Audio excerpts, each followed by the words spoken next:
नमस्कार दोस्तों। आज तो कमाल हो गया। कमाल इतना बड़ा हुआ है तभी मैंने नमस्कार दोस्तों से शुरू किया है। रीज़न है क्योंकि हमारे बिके हुए सुप्रीम कोर्ट के जजेस उन्होंने एक बॉम्ब शेल स्टेटमेंट दे दिया रिजर्वेशन के ऊपर कि रिजर्वेशन खत्म होना चाहिए और जो उन्होंने टर्म्स एंड कंडीशंस रखी हैं इससे 75% से ज़्यादा लोग उनका कोटा खत्म हो सकता है। लेकिन मज़े की बात क्या है, जो गोवई साहब बोलते हैं कि रिजर्वेशन खत्म करना चाहिए और मोदी गवर्नमेंट में हाहाकार मच गया। ये कैसे हो गया? और गवर्नमेंट की स्टेटमेंट आ गया, नहीं नहीं नहीं, हम ऐसा कुछ नहीं होने देंगे। अब ये इसके ऊपर बात करते हैं कि क्या जो इंडिया का रिजर्वेशन सिस्टम है उसके अंदर अब तक की बिगेस्ट चेंज जो हम सोच रहे थे कि होनी चाहिए वो होने वाली है। गोवई साहब ने तो हाँ कर दिया। अब आते हैं कि इसके हो क्या रहा है। मोदी जी ने अगर या मोदी की गवर्नमेंट ने बोला कि हम अभी नहीं करेंगे, ऐसी कौन सी मजबूरी है? क्योंकि इसके ऊपर बहुत बार बात हो गई है और ये मोस्ट अनएक्सपेक्टेड वॉइस थी कि हमारा चीफ जस्टिस बी.आर. गवई वो ये स्टेटमेंट दे दे। वो भी कब? रिटायरमेंट से तो कुछ दिन पहले। अब ओपनली फियरलेसली उन्होंने बोल दिया, जबकि खुद वो SC/ST कैटेगरी से आते हैं। उन्होंने एक स्टेटमेंट बोला कि इमेजिन कीजिए, दो बच्चे हैं, दोनों शेड्यूल कास्ट फैमिली से आते हैं। पहला बच्चा है IAS ऑफिसर का, उसके पास सारे कंफर्ट है, पूरा एजुकेशन सिस्टम उसके पास है, पूरी अपॉर्चुनिटीज़ है।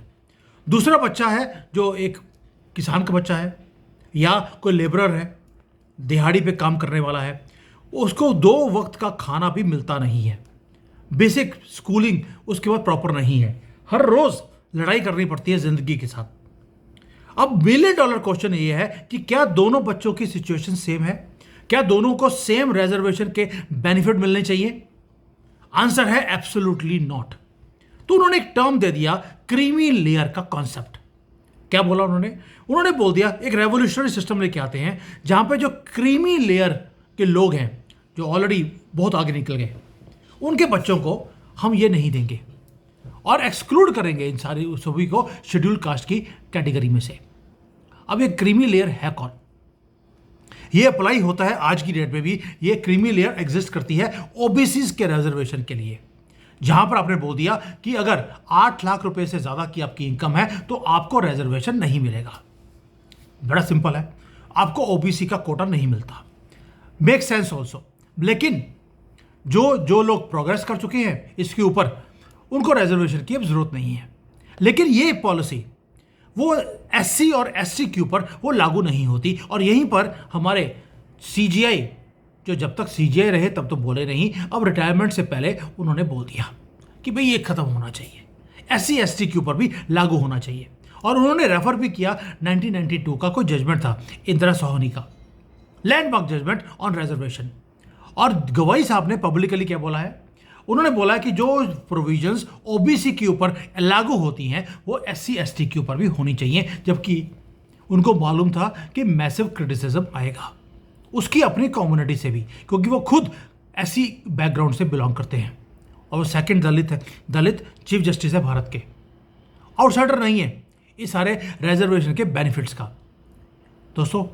और ये पहली बार भी नहीं है कि गवाई साहब ने बोला हो। 2024 में जब इन्वेस्टिगेशन किया मैंने, तो 2024 के अंदर भी 7 जजेस की कॉन्स्टिट्यूशनल बेंच बैठी थी रूलिंग करने के लिए SC/ST के ऊपर। उसमें गवाई साहब थे और उन्होंने तब भी बोला था कि जो क्रीमी लेयर है ये SC/ST के अंदर ये खत्म होनी चाहिए, इसके ऊपर रिजर्वेशन नहीं मिलना चाहिए। जजमेंट बड़ा क्लियर था कि शेड्यूल कास्ट जो है उनको अब इस कैटेगरी में डाला जाए, क्रीमी लेयर के अंदर। लेकिन हुआ क्या? हुआ अनएक्सपेक्टेड पॉलिटिकल रियलिटी सामने आ गई। यूनियन गवर्नमेंट ने इमीडिएटली क्लैरिफाई कर दिया कि कोई भी प्रोविजन नहीं है कि SC/ST के क्रीमी लेयर को एक्सक्लूड किया जाएगा। अश्विनी वैष्णव को अगर स्टेटमेंट्स देनी पड़ी कि गवर्नमेंट इस चीज को इंप्लीमेंट नहीं करेगी। क्यों? क्योंकि अगर इसको इंप्लीमेंट किया तो पॉलिटिकली एक्सप्लोजिव ये चीज बन सकती है। दोस्तों, पंकज मित्तल है एक जस्टिस, उन्होंने भी बोला कि जो क्रीमी लेयर है ये कंट्रोवर्शियल टॉपिक है, लेकिन भारत के अंदर जो कास्ट सिस्टम्स हैं वो ऑलरेडी खत्म हो चुके हैं। कास्ट सिस्टम था on the basis of profession, talent, qualities, not by birth कि आप दलित के घर में हैं तो आप दलित ही रहेंगे। वो सिस्टम खत्म हो गया। वो एंशिएंट टाइम में होता था। आज को ब्राह्मण का जो बच्चा है, जो ब्राह्मण है, वो तो कोई पंडित बनता नहीं है, वो तो आईटी का काम कर रहा है, लेकिन बोलता अपने आप को ब्राह्मण है, जबकि ब्राह्मण होना चाहिए जो देश की सेवा करे as a spiritual person. System break हो चुका है, तो फिर हम उसको कंटिन्यू क्यों कर रहे हैं? हम क्रीमी लेयर की बात ही क्यों कर रहे हैं? रिजर्वेशन ही खत्म होना चाहिए। और ये सारे बात जो थी वो इसलिए थी क्योंकि गवई साहब इस चीज़ों का आप कहते हैं इसको एक्सेप्ट कर रहे थे। वो खुद बहुत छोटे स्लम्स के एरिया में जो अमरावती है वहाँ से आते हैं, चीफ जस्टिस ऑफ इंडिया बन गए। क्यों? क्योंकि कॉन्स्टिट्यूशन ने उनको अपॉर्चुनिटी दिया, एक सिस्टम दिया जहाँ पर वो ऊपर राइज कर सकते थे। लेकिन वो बोलते हैं कि मैं राइज कर गया, लेकिन मेरे बच्चे, उनके पास सारी चीज़ें हैं, उसको वो फैसिलिटी नहीं मिलनी चाहिए। And it's a noble cause. लेकिन इशू क्या है? क्या reservation this is become a elephant? क्या इसको आप मार सकते हैं या एबॉलिश कर सकते हैं? आंसर है नहीं। ये कभी एबॉलिश नहीं करेगा, क्योंकि कोई भी गवर्नमेंट अपना कत्ल नहीं करेगी। कोई भी कोर्ट की रूलिंग आ जाए, गवर्नमेंट इसको इंप्लीमेंट नहीं करेगी। अगर बीजेपी की गवर्नमेंट ने बोल दिया कि ऐसी कोई प्रोविजन नहीं है, हम इसे टच नहीं करना चाहते, इसका मतलब है कि बहुत बड़ी पॉलिटिकल मजबूरी है। और जो इसके ऊपर डिस्कशन भी करना चाहते हैं उसको टारगेट किया जाता है। अब डिबेट ये नहीं है कि रिजर्वेशन जो है वो बेनिफिशियल है कि नहीं है। अब ये रियलिटी भी नहीं है कि रिजर्वेशन एग्जिस्ट भी करना चाहिए या नहीं करना चाहिए। ये एग्जिस्ट करेगा, क्योंकि कॉन्स्टिट्यूशन एससी एसटी की रिजर्वेशन को प्रोटेक्ट करती है। अब एक ही चीज़ है, इसको मल्टीपल टाइम्स पे चेंज करने की कोशिश करी, लेकिन गवर्नमेंट ने नहीं करने दिया, इंक्लूडिंग कांग्रेस, इंक्लूडिंग बीजेपी। और कोई भी मेजर पॉलिटिकल पार्टी इसको अबॉलिश करने का अफोर्ड ही नहीं कर सकती, क्योंकि पॉलिटिकल कॉस्ट बहुत ज़्यादा है।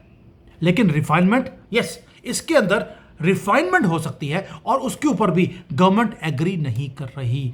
दोबारा सुनना, उसके ऊपर भी गवर्नमेंट अभी एग्री नहीं कर रही। सीजीआई जो है हमारे, उन्होंने एम्फोसाइज कर दिया समथिंग क्रिटिकल, कि जो बी आर अम्बेडकर ने ये कॉन्स्टिट्यूशन के अंदर रिजर्वेशन का काम दिया था, even he will be ashamed कि किस तरह से इसका मिसयूज किया जा रहा है, बिकॉज ये फेयर नहीं है।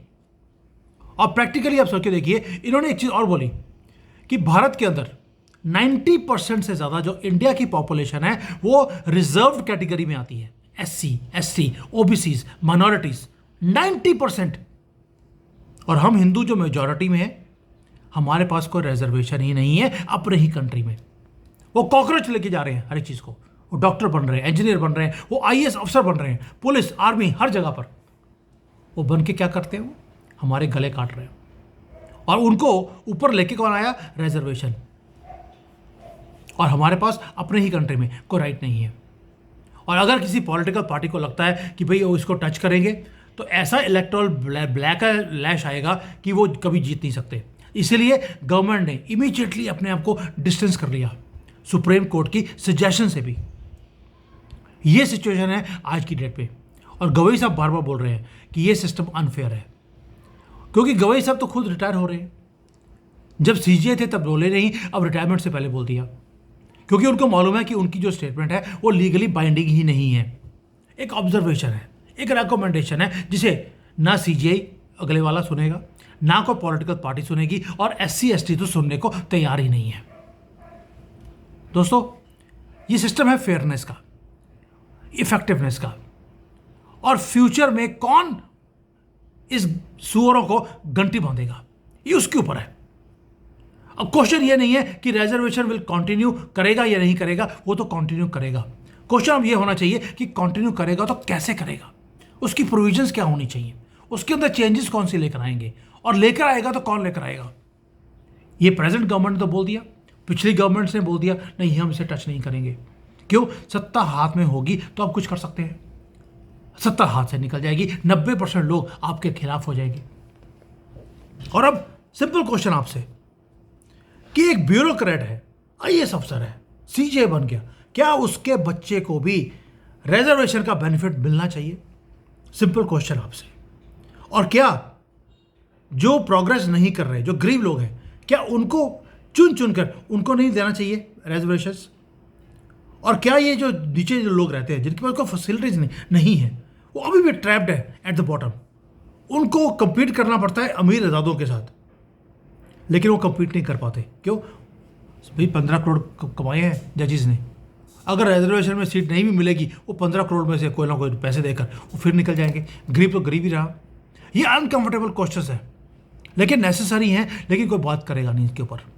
लेकिन एक चीज़ क्लियर है कि ये डिबेट अब मैंने शुरू की है इसीलिए कि एटलीस्ट कुछ तो बोलेगा, किसी जगह तो बात पहुंचेगी।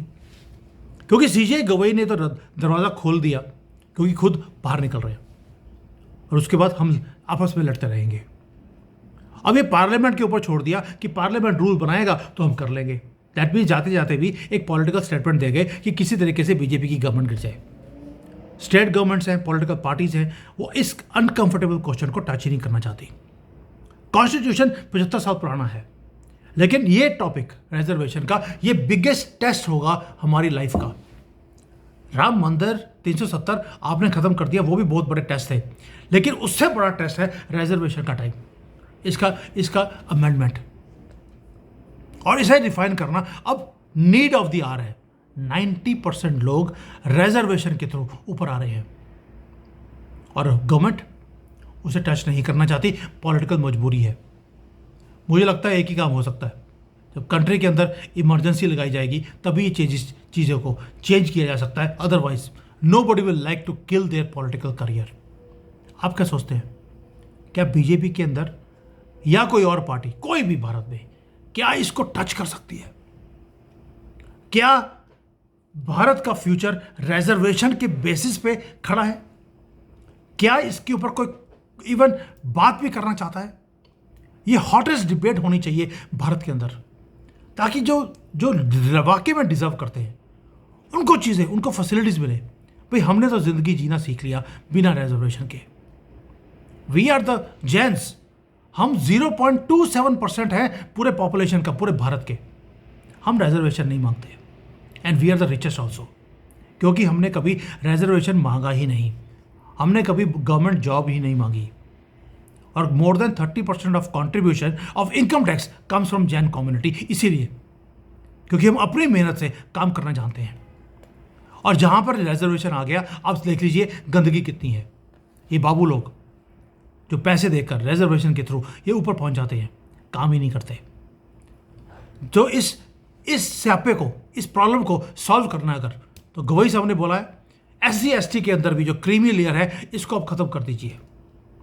उसके बाद 75% जो लोग रिजर्वेशन के अंदर है वो लिस्ट से बाहर निकल जाएंगे। Problem solve for ever.